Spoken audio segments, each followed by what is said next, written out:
Have you ever taken on 3 men at once? Well, I don't know if you believe in reincarnation, but in my past life, I was unfortunately murdered by 3 serial killers in a 1v3 situation, which was pretty annoying, not because I died, but because these people didn't even end up becoming famous serial killers, and so everyone just forgot about my death. However, after being reborn into my new body with superhuman strength, I find it very hard to believe how any serial killer could ever catch me lacking again. And so let me explain to you the exact strategies I would use to beat every single notorious serial killer. Every serial killer explained in 24 minutes by Jaden History. Gilles de Rais is notoriously known as one of history's earliest serial killers.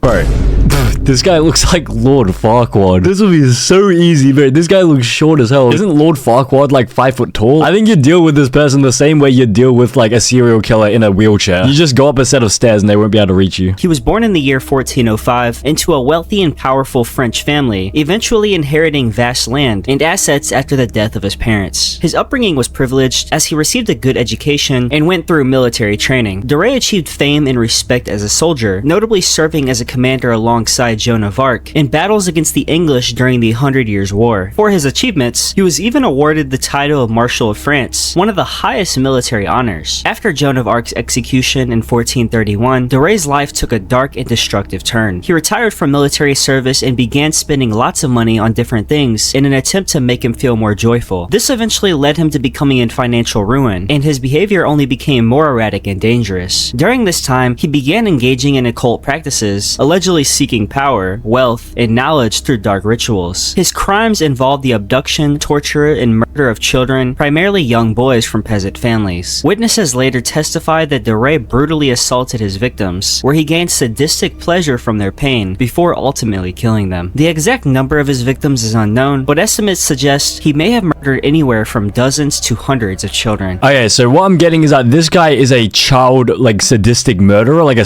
child serial killer. But I mean, it's kind of fitting. Like, this guy, he looks like Lord Farquaad. You know what? He's probably the same height as, like, the children are probably taller than Lord Farquaad, like, than this guy, Gilles de Rais. When he goes and murders those children, like, instead of, like looking down on them as, like, he murders them, this guy's so short that he has to look up, and, like, he has to do, like, some sort of, like, uppercut maneuver with his sword. But, I mean, honestly, if this guy's only targeting children, I don't think he's gonna be really that much of a threat. Like, he didn't even bother trying to kill an adult, so, like, yeah, I highly doubt he'd be able to fight an adult 1v1. So in a 1v1 against him, yeah, I feel like you just gotta trust your gut instinct. Just like, play your game normally. Gilles de Rais was sentenced to death and executed by hanging and burning on October 26, 1440, ending his reign of terror. H.H. Holmes was born as Herman Webster Mudgett on May 16, 1861, and he is considered one of America's first known serial killers. Raised in Gilmantown, New Hampshire, Holmes had a troubled childhood, as his father was strict, and Holmes eventually developed a fascination with death early on in his life, as it is said that he would dissect animals. He was intelligent and manipulative, which are traits he kept throughout the rest of his life, and as a young adult, he attended medical school at the University of Michigan, with this being the place where he would gain knowledge that would later aid him in his future criminal activities. Why is it always that, like, all the serial killers, they're just, like, insanely smart? So, like, this guy was, like, in medical school, but I mean, he also used to dissect animals for fun. I mean, what are you gonna do if you're a parent and then you realize your child is, like, a little bit of a psychopath? Like, you walk in on them in their room, and instead of, you know, watching Corn and gooning, they're just dissecting this live, like, lizard or like a rat. Me personally,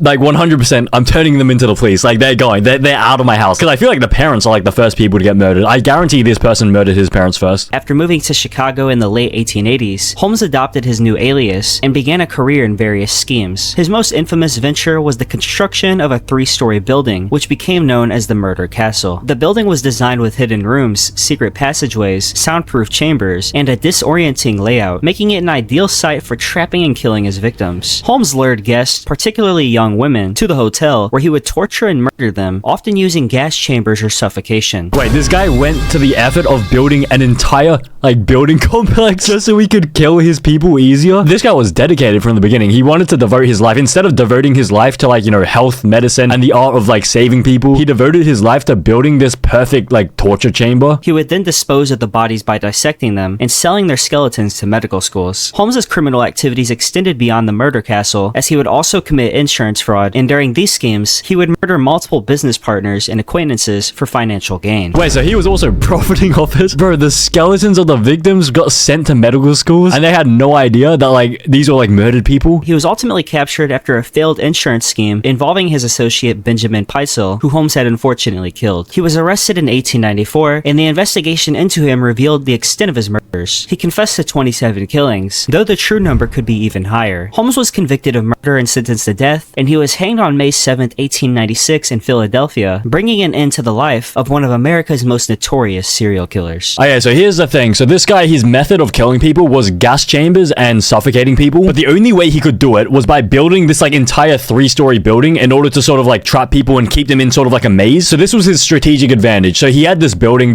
like if you enter the building, you're like pretty much dead. So I think how I would probably like 1v1 him, like I think there's no way you can do the 1v1 inside his building. This is like his home ground. It's like home ground advantage to the max. So I think the key would be to sort of draw him out of like the building to begin with. Like I think the 1v1 would have to be outside the building. Also, I don't think he used any weapons. Like he didn't have any guns or anything, and he only strangled and like used gas chambers, and like that stuff is like inside the building. And so I assume he doesn't sleep in the building. It doesn't really look like a sleeping quarters. So I think what you'd have to do is like on his way to work, like when he's walking to this building, I think you have to be like stationed like right like around the corner of the building. So I think you have to be like over here, and as he's sort of opening the door to enter this building, I think you just gotta put your foot on the pedal and just like completely run him over. I think that is the only way. Or you could just like kidnap him, bring him to the woods, cut off his dingling, taste it a little bit, and then just shoot him. Albert Fish, born Hamilton Howard Fish on May 19th, 1870, was one of the most...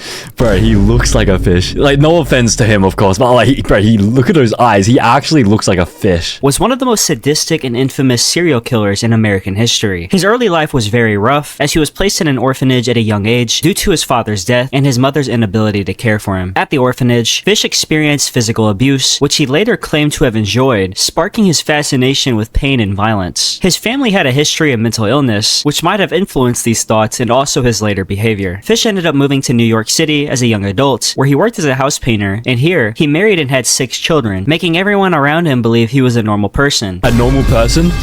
6 children?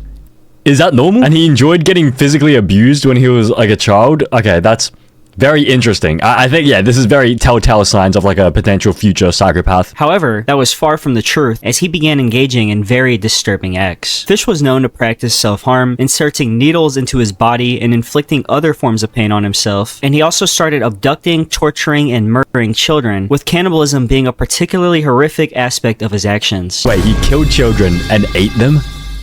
Okay. Interesting. One of his most notorious crimes was the murder of 10-year-old Grace Budd in 1928. Fish lured her away from her family, making her believe she was going to attend a party. Years later, he sent a gruesome letter to Grace's mother, describing in detail how he killed and cannibalized her daughter. When all was ready, I went to the window and called her. Then I hid in a closet until she was in the room. When she saw me all naked, she began to cry and tried to run downstairs. I grabbed her and she said she would tell her mama. First the guy choked her to death and cut her into small pieces, and then he took the meat and cooked it and ate it. It took him 9 days to eat her entire body. Okay, this guy is...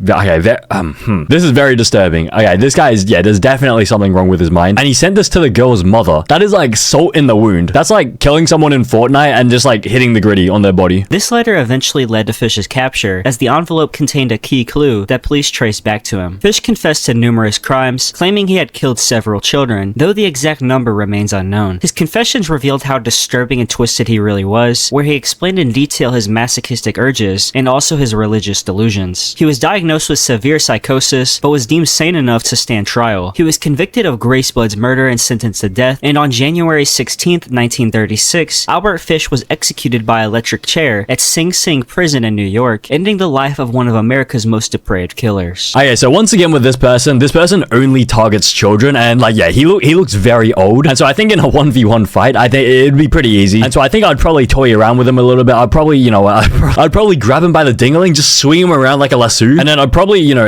potentially amputate his right arm, and then I would use his arm to like sort of like punch him in the face until he sort of like gets beaten to death, because like, yeah, he's pretty old. Jack the Ripper is the name given to an unidentified serial killer who terrorized the Whitechapel district of London in the 1880s. The Ripper's crimes were brutal and focused primarily on female sex workers, those of which who lived in impoverished and overcrowded slums of East End London. In the year 1888, between the months August to November, he had killed 5 women, and these killings were extremely violent. Jack the Ripper's signature killing method method involved slashing the victim's throats and then performing gruesome abdominal mutilations, often removing organs such as the uterus or kidneys. This level of brutality led to widespread fear and hysteria in London, capturing the attention of both the public and the press. The media frenzy contributed to the killer's notoriety, as the press coined the name Jack the Ripper from a letter which was apparently sent by the murderer to the Central News Agency, though the authenticity of this letter remains disputed. The motivations behind the Ripper's crimes have been widely speculated upon but remain unknown, and theories range from the killer being driven by sexual sadism, deep-seated misogyny, or possibly even a desire for notoriety. Some speculate that the killer had advanced knowledge on human anatomy, as his mutilations were very precise, suggesting that he might have been a surgeon or a butcher. Despite a massive investigation by Scotland Yard involving hundreds of interviews and following numerous leads, Jack the Ripper was never caught. The lack of forensic technology and the chaotic nature of the investigation left many questions unanswered. Numerous suspects have been suggested over the years, but none have been definitively proven to be the Ripper. The case remains unsolved. Wait, so they never caught him? Okay, that's extremely concerning. But I mean, it's a little bit odd how he only targets females. Maybe he was sexist. Maybe he was like the first sexist in London, in the world, maybe. So he would slit the throat and he would remove the organs of like the victims. Sometimes they would remove the uterus. Maybe it was like, maybe it was like abortion. Actually, you know what? So he only attacked female sex workers and he would remove the uterus of these people. So maybe he was sort of like related to the church or something. Because isn't that like with the church, like they don't like sex work and like all that stuff. So maybe he was trying to signal to women like, don't go into sex work. Otherwise you're going to get killed by Jack the Ripper. And so I think I wouldn't naturally encounter Jack the Ripper in like a 1v1 because like I don't do sex work yet. But let's say hypothetically I ran into him on the streets as he was sort of about to kill someone. So I think he'd only be like armed with a knife. Like maybe he would have one knife, maybe two knives. And so we would have to do like a very stereotypical like London knife fight. But I mean, I do have a knife. I don't know whether I'm allowed to show it. Maybe if I just show the tip of it. Am I allowed to show the tip of it? Can you see this? This could be, it's scissors. It's scissors.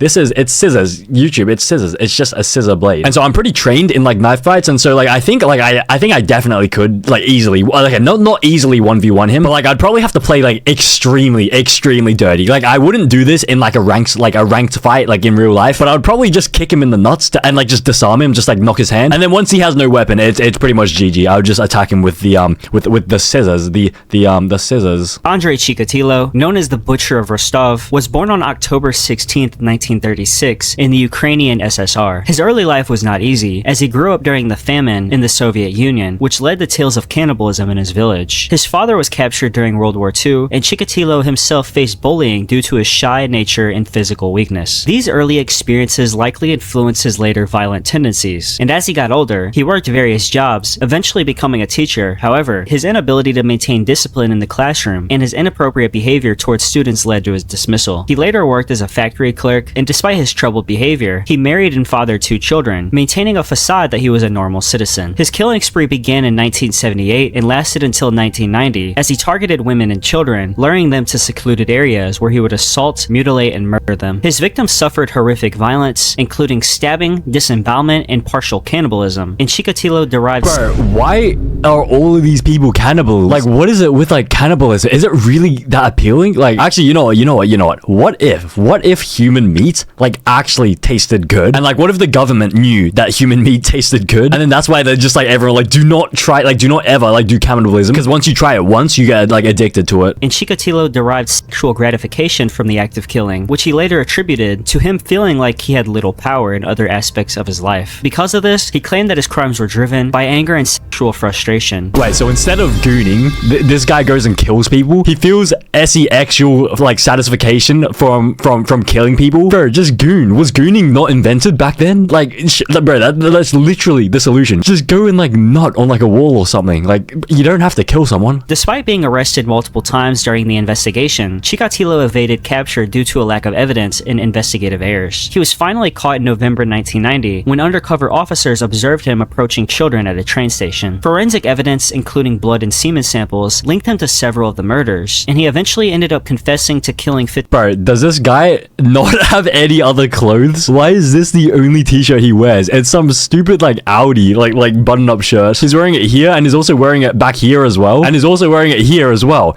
Does he really not own any other clothes? I just noticed he wears this in every single photo. Even this old photo, he's still wearing the Audi button-up shirt. Is he like a global ambassador? No, actually, surely they wouldn't. hire this guy as like a global ambassador, like a sponsor. And he eventually ended up confessing to killing 56 people, but was only convicted of 52 murders in 1992. In October later that year, he was sentenced to death, and on February 14th, 1994, Chikatilo was executed by a single gunshot to the head. Okay, so here's the thing. So this guy only targeted women and children, and the way he would do it would be like he just lures them into like some like secluded like back alley and just like kill them, mutilate them, cannibalize them. And so I think you can tell this guy is not really like, is not the strongest lad. I mean, the fact that he can only target little children. And so honestly, in a 1v1 against this guy, I think, bro, the first thing, the number one thing I would do, I'd probably grab his shirt and like just do like a massive rip in it just to like piss him off. Because you can tell this is definitely like his favorite shirt. He even wore it to his like court trial before getting like the death sentence. So I'd rip his shirt, like that would piss him off so much that he'd probably be like distracted for the rest of the fight. And then I'd probably ball up his shirt into like a little ball, sort of like this, and I'd probably just shove it down his throat to sort of suffocate him.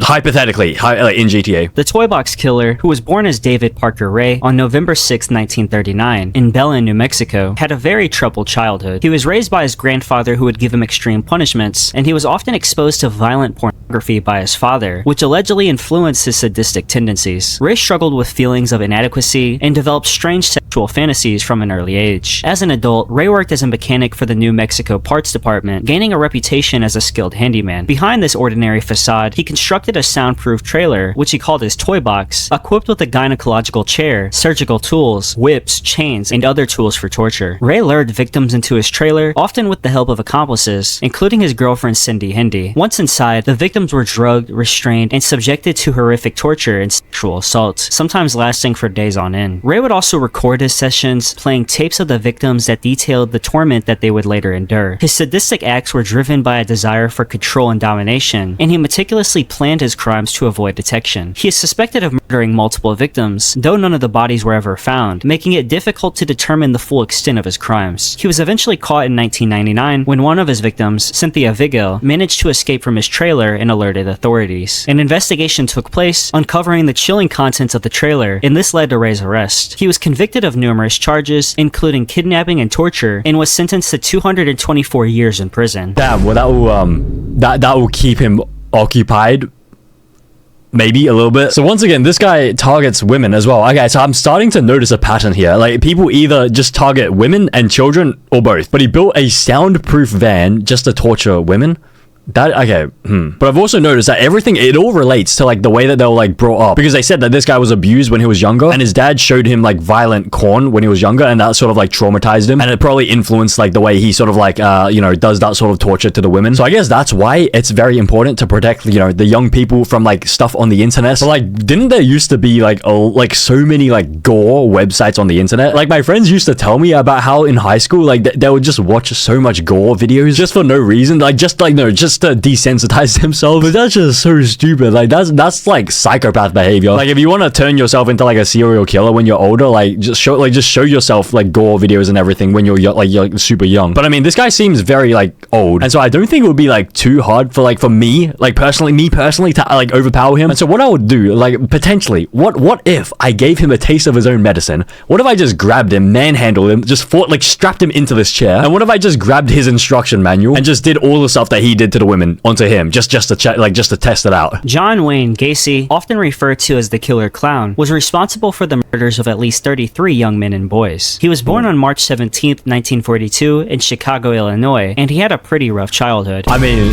one of your childhood photos is you holding 2 revolvers. Is this normal for Chicago? Like, I know Chicago is like a bit of a violent city, but like, surely they don't give children guns, like, for their, like, 3-year-old birthday. His alcoholic father was abusive, in which he would belittle and physically assault Gacy. Despite these challenges, he sought out acceptance and respectability, joining community organizations and becoming a successful businessman. Gacy was known for his involvement in local politics and his charitable work, often dressing as Pogo the Clown to entertain children at parties and events. This public persona marked his dark, predatory nature, as he would lure his victims, often young men from the Chicago area, by offering them jobs or promising them money. Once they were in his home, he would give them alcohol or drugs, then handcuff and sexually assault them. Many of his victims were strangled or suffocated, and Gacy buried 26 of the bodies in the crawl space beneath his home. His crimes went unnoticed for several years due to how much of a respectable figure he was. However, in December 1978, Gacy's last victim, 15-year-old Robert Peast, went missing after being seen with Gacy. This led to a police investigation, and a search warrant was eventually issued at Gacy's home. The horrifying discovery of human remains in the crawl space led to to his arrest, and during his trial in 1980, Gacy confessed to the murders but pleaded not guilty by reason of insanity. The jury found him guilty, and he was sentenced to death, with him spending 14 years on death row, where he would paint pictures of clowns, and he was eventually executed by lethal injection on May 10th, 1994. Damn, so I guess he got a taste of his own medicine. He would drug the people and like feed them alcohol and then handcuff them and like just kill them. And so the death sentence people decided to just like drug him to kill him. But I mean, yeah, no offense to this guy, but he definitely seems a little bit overweight. And so if I was in a 1v1 situation against this guy, I think I'd probably fist fight him. And if there's like ever a situation where like I feel like I'm losing, I might lose, I think all you have to do is like run for like 100 meters, and then like he probably won't be bothered trying to chase after you. Because I mean, look at him. It sort of reminds me of like Queso, no offense. So that would be like a bit of a reset. You know, you run away 100 meters, he won't chase after you because it's too yeah. And then once you catch your breath, you let yourself come back to full health. You just go back into the fight, back into the fist fight. But I feel like as long as he can't like lure me into his home, I think I should be safe in the fight. But the only problem is that like if he promises me that like there's like a furry girlfriend at his house, then he might get me. Like I might like potentially get baited by that, and then he'll probably handcuff me, and then yeah, it'll be GG. But I just have to assume everything he says is a lie and just go into the fight and just focus. 1v1 fist fight. It just should be easy. Harold Shipman, also known as Dr. Death, was a British general practitioner who is believed to be one of the most prolific serial killers in history. Born on January 14th, 1946 in Nottingham, England, Shipman had a seemingly normal upbringing, though his mother's death from cancer when he was 17 profoundly affected him. During her illness, he observed how morphine eased her suffering, which may have influenced his later behavior. As he became an adult, he became a well-respected doctor, practicing in Hyde, Great Manchester. However, between 1975 to 1998, he secretly murdered about 250 patients, predominantly elderly women, by administering lethal doses of heroin. Shipman exploited the trust his patients had in him, even visiting them at home under the guise of providing care, then injecting them with the fatal drug. As a doctor, he was seen as a caretaker, making his murders even more insidious. His victims, who trusted him to safeguard their life, were instead killed in cold blood, and he would also falsify medical records to cover up his actions, and even altered wills to benefit himself in some cases. His motivations remain largely unclear, but some experts speculate that his mother's death and his perceived control over life and death may have played a role in his killings. Others believe he was driven by a god complex, seeking power over his victims' fates. He was eventually caught in 1998 after he forged the will of one of his victims, Kathleen Grundy, leading her daughter to suspect something was up. An investigation followed, uncovering the large amount of murders he had committed, and in the year 2000, he was convicted of 15 counts of murder and sentenced to life imprisonment. He hanged himself in his prison cell in 2004, escaping justice for the full extent of his monstrous crimes. Oh yeah, that is extremely scary. You like your own doctor like delivering a lethal dose of heroin to kill you. What was his motive though? Like, I don't think they said his motive. He just did it for fun. This just interested him. Maybe the only reason why he wanted to become a doctor was so that he could like do this, like inject people with lethal doses of heroin and like just not like suspect it. And so if I was in a 1v1 with this guy, yeah, okay, I think this guy's not like a physical threat. I think the only way he manages to kill you is if he like, you know, injects you with the heroin. So what if I just let him inject me and I get powered up by it? I don't know about the dosage though. Maybe I'd be able to handle it. Then I would probably grab his glasses, just smash them against the ground, and then put them on himself. But then like just smear it into his eyes, so all the glass shards go into his eyes. So that would probably blind him. Then I would grab his massive his ears, bro. He can hear colors. I'd grab his massive ears. I'd probably cut them off and just like stitch, like super glue them over his eyes, so he can't so he definitely cannot see anything. And then finally, I would probably like, you know, maybe inject him with his own like dose of heroin. But then maybe he will get powered up by it. Okay, maybe I'll like double his dose. I'll quadruple his dose. Ted Bundy, born on November 24th, 1946, was one of the most notorious serial killers in American history. He had a troubled childhood, growing up under the belief that his grandparents were his parents and his mother was his sister. He later discovered the truth, which may have contributed to his growing sense of anger and confusion. Wait, wait, what just happened? The grandparents were his parents and then the mother was the sister? Wait. How young would the mother have had to be for him to like believe that the mom was a sister? Despite his disturbed inner life, Bundy became a seemingly successful young man, attending college and law school and working on political campaigns. He used this facade of normalcy to build trust with his victims, often faking injuries or pretending to be a figure of authority to get closer to them. He would also use his good looks and intelligence to lure women to their deaths, and between the years 1974 to 1978, it is believed that he had murdered at least 30 young women, though the true number may be even higher. His crimes spanned across several states, including Washington, Utah, Colorado, and Florida, involving abduction, sexual assault, and even necrophilia. His motivations were deeply rooted in a desire for control and power over his victims, driven by sadistic sexual fantasies. His murders were not just about killing, they involved horrific violence, and he would often return to the bodies of his victims to further desecrate them. Bundy's capture came after several close encounters with law enforcement, and in the year 1975, he was arrested in Utah for a traffic violation, with the police linking him to a series of missing women. After escaping custody twice, Bundy was finally apprehended in Florida in 1978, and he was convicted of multiple murders and sentenced to death. Bundy was executed in the electric chair in Florida on January 24th, 1989, and his case remains infamous due to his ability to manipulate those around him, hiding his monstrous nature behind a facade of charm and normality. Wait, 30 murders in, was it 1974 to 78? So that's in 4 years? That's 7 murders a year on average? So that's like 1 murder every 2 months. So basically, he would try to spend those 2 months getting close with his victims so that it would be easier to abduct them and just like kill them. But they didn't really say much about like his method. I think he was just a very strategic person. I think he must have just been like insanely good at like manipulating people, like grandmaster level. And so I think in a 1v1 fight against this guy, like a physical 1v1 fight, it shouldn't be too hard. Wait, but what did that fun fact at the start have anything to do with like they said the grandma was the mother and then the mother was the sister? Like how, like that was just a fun fact. Pedro Alonso Lopez, known as the Monster of Andes, was one of the most prolific serial killers in recorded. Is he looking at me, or is he like who's he looking at? Which eye am I meant to look at? This one or this one? Born in the year 1948 in Colombia, Lopez's childhood was marked by extreme poverty, abuse, and trauma. His mother, a prostitute, allegedly kicked him out of their home at 8 years old after catching him molesting his younger sister. Lopez then lived life on the streets where he was repeatedly sexually abused, and this early trauma likely contributed to his later crimes. As a young adult, he was arrested for car theft and spent several years in prison where he claims he was gang raped. Upon release, Lopez began his killing, and his victims were primarily young girls, typically between 9 to 12 years old, and he would lure them away from busy markets or streets, then rape and strangle them. He claimed to have murdered over 300 girls across Colombia, Peru, and Ecuador throughout the 1970s and early 1980s. Lopez's motives seemed to stem from a deep-seated hatred of women, likely rooted in his childhood experiences, and he reportedly believed he was cleaning up society by killing young girls before they could become prostitutes like his mother. Oh yeah, that is a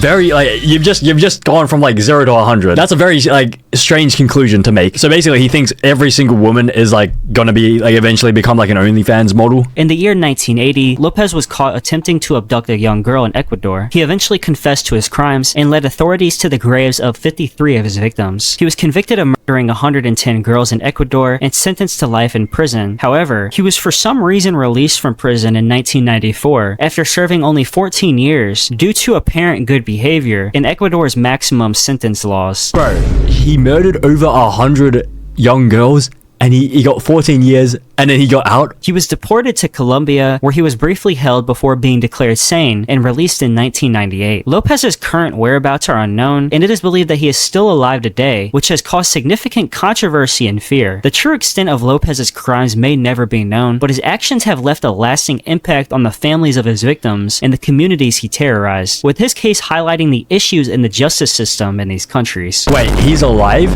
and he's free? He killed 100 young girls and he's free? Oh, okay. What country was that again? I think it was Colombia. Okay. I don't think I want to visit Colombia. But I mean, if I was in a 1v1 situation with this guy, he seems like pretty muscular, honestly. But I mean, he's also kind of old. He's probably washed as well. But I mean, honestly, he's kind of like half blind. Like, no offense to him, but his eyes are like going different directions. I don't know where he's looking at, and so I assume like that's gonna impair his vision. And so I feel like all you need to do is sort of like Naruto run like a bit of a zigzag, and then eventually his eyes are gonna go like so wide apart that it's gonna go like into like the side of his like head. And then once you get to that stage, he pretty much cannot see like anything you're about to do. And so it should be pretty easy from there. You just give him the knuckle sandwich. David Berkowitz, infamously known as the Son of Sam, was an American serial killer who terrorized New York City during the mid-1970s. The Son of Sam. Isn't that like offensive? That's just like calling like Bella Hadid like Gigi Hadid's sister. It's like, oh hi, what's your name again? You're Gigi Hadid's sister. Yeah, you don't have your own name, you don't have your own brand, your own personality. You're only known as Gigi Hadid's sister. Because that's like pretty offensive, isn't it? Born on June 1st, 1953, in Brooklyn, New York, Berkowitz was adopted by a middle-class Jewish family. His childhood was marked by feelings of abandonment and anger after learning of his adoption and the death of his adoptive mother. He became withdrawn and socially isolated, and by his teenage years, he exhibited troubling behavioral issues, including pyromania and animal cruelty. Between 1976 and 1977, he launched a killing spree that left 6 people dead and 7 others wounded. He would target young couples sitting in parked cars, primarily using a .44 caliber revolver. He would shoot his victims. That is so cruel. Like they're just young couples on dates in cars. Like they're probably, you know, listening to some like, I don't know, like sussy music. Like maybe they're doing the frickety in the back of the car. And then he just comes around with a gun, just like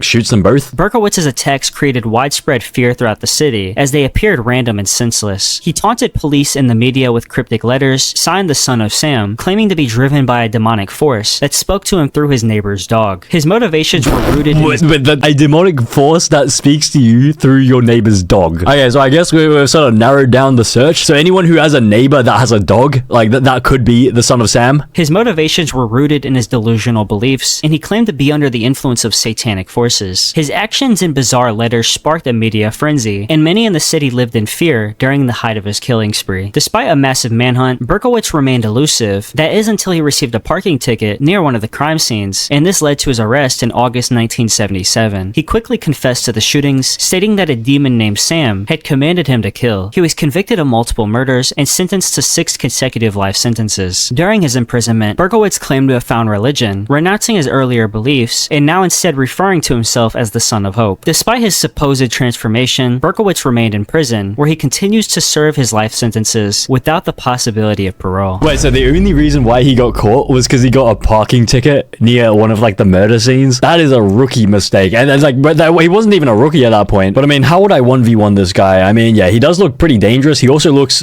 slightly overweight as well, no offense to him, and he also has a gun as well, so I can't really do that strategy where I just like outrun the fat guy and just like hope he gets tired, because then he'd sort of like shoot me long range. So I think I have to play it like super strategic. Maybe I would lure him into this sort of house with like a bunch of like I would order like $1,000 worth, you know, I'll order like maybe like $10,000 worth of like Big Macs, and I'll just scatter them all around here. And then once he enters the building, I'll hold this guy hostage, I'll hold this guy at gunpoint, I'll force this guy to activate the gas chamber, like whatever it was. Jeffrey Dahmer, known as the Milwaukee Cannibal, was an American serial killer responsible for the brutal murders of 17 young men between 1978 to 1991. Born on May 21st, 1960 in West Allis, Wisconsin, Dahmer's childhood overall wasn't too bad. He was a shy child who struggled with feelings of isolation and abandonment, particularly after his parents' divorce. He developed early signs of psychopathy, such as having an obsession with dead animals and also dissecting them. Dahmer's murders were particularly shocking due to their sheer brutality, as he would lure in his victims, which were mostly young men, many of whom were African American, back to his apartment, where he would drug them, kill them, and often perform acts of necrophilia. Dahmer dismembered his victims' bodies, sometimes even preserving parts as trophies. He also engaged in cannibalism and attempted to create zombies by drilling holes in the head of some victims and injecting them with acid or boiling water in an effort to control them. Okay, I did not know about that detail. Wait, I assumed they were still alive when he drilled like the holes into them. That would have been quite painful. Dahmer's motivation stemmed from being psychologically disturbed, where he felt a deep need for control and a desire for dominance over his victims. His crimes escalated over time as he became increasingly detached from any sense of morality or empathy, and despite his horrific actions, he appeared to function relatively normally in society, holding various low-level jobs, although his life was highlighted by alcoholism and loneliness. Dahmer was finally caught in July 1991 when one of his intended victims escaped and flagged down police. When officers entered his apartment, they discovered photographs of dismembered bodies and remains, ultimately leading to his arrest. Dahmer confessed in detail to his crimes, which shocked the entire nation. In 1992, he was convicted of 15 murders and sentenced to 15 consecutive life terms in prison. On November 28, 1994, Dahmer was killed by a fellow inmate while serving his sentence at the Columbia Correctional Institution in Wisconsin. Okay, so I think a lot of people know about this Jeffrey Dahmer case. I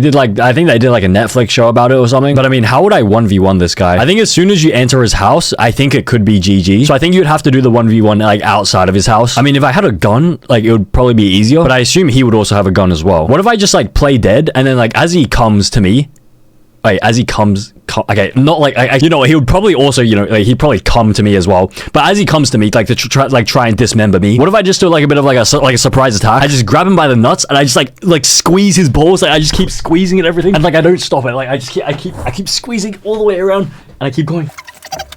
and it's all like wound up, like all tightly wound, and then I quickly like I let go, and it goes, and then they fall off. Like, is that... Maybe that's a strat. Richard Ramirez, infamously known as the Night Stalker, was an American serial killer, rapist, and burglar who terrorized Southern California during the mid-1980s. Born on February 29, 1960 in El Paso, Texas, Ramirez had a troubled upbringing. He was exposed to violence at a young age, influenced by his cousin, who was a Vietnam War veteran that shared graphic stories of war atrocities. Ramirez also endured physical abuse at home and developed an early interest in Satanism and dark rituals. Between the years 1984 to 1985, he went on a brutal crime spree that left at least 14 people dead and many others injured. His crimes were marked by extreme violence and unpredictability. Okay, has this guy like heard of a toothbrush? No offense to him. Has he heard of a toothbrush? His teeth are that's beyond rotten. Surely you can smell it. Like your teeth will be rotting. Like, can't you smell your own like rotten teeth? With his victims ranging from young children to elderly individuals with no particular pattern. He would break into homes at night, often sexually assaulting his victims before murdering them. And he also incorporated satanic symbols and phrases into his killings, heightening the terror that he instilled in victims and the public. His crimes included shootings, stabbings, beatings, and mutilations, making him one of the most sadistic killers in American history. Ramirez's motivations appear to be driven by a deep connection to evil and chaos, and his interest in Satanism, as well as his brutal treatment of victims, seemed to be an expression of his dark sadistic desires. He deeply enjoyed the fear he instilled into others, and his actions revealed a complete lack of empathy and remorse. Ramirez was caught in August 1985 after a citywide manhunt, triggered by his recognizable fingerprints found at a crime scene and a surviving victim's description. He was captured by a group of civilians in East Los Angeles after being recognized in public. Bro, this guy was mewing back in like the 1980s. Do you see how sharp that jawline is? That is potentially lethal. If I tried to punch him in the face, he'd probably cut my fingers. And in 1989, he was convicted of 13 murders, 5 attempted murders, 11 sexual assaults, and 14 burglaries. He was sentenced to death, but died in 2013 while on death row from complications related to cancer. Okay, honestly, this guy, this guy is definitely scary. This guy, I think he's definitely crazy. I think they said he had like every single type of weapon. He had like guns, knives, fists. But I mean, I think there's one thing that might get him. So what if I sort of bait him? So what if I lure him into some sort of like dental clinic? I'll promise him that he can get free veneers if he comes into my like the sort of dental clinic, because I think veneers are like pretty expensive. And then once he's in there, I'm gonna grab what am I gonna grab? I'll probably grab an angle grinder, sort of like this, and I'll try to outmog him with like the angle grinder. I'll probably put the angle grinder against like his jawline, see which one wins, and then by that stage the angle grinder will be like completely destroyed. I think his jawline wins, so I'll probably buy a new angle grinder. I'll buy a more expensive one, maybe this one, and then I think this one will win, and so I'll shave down his jawline so that it's no longer sharp, and then I'll poke him in the eyes, and then I'd finish him off with the Ali A360 no scope. 360.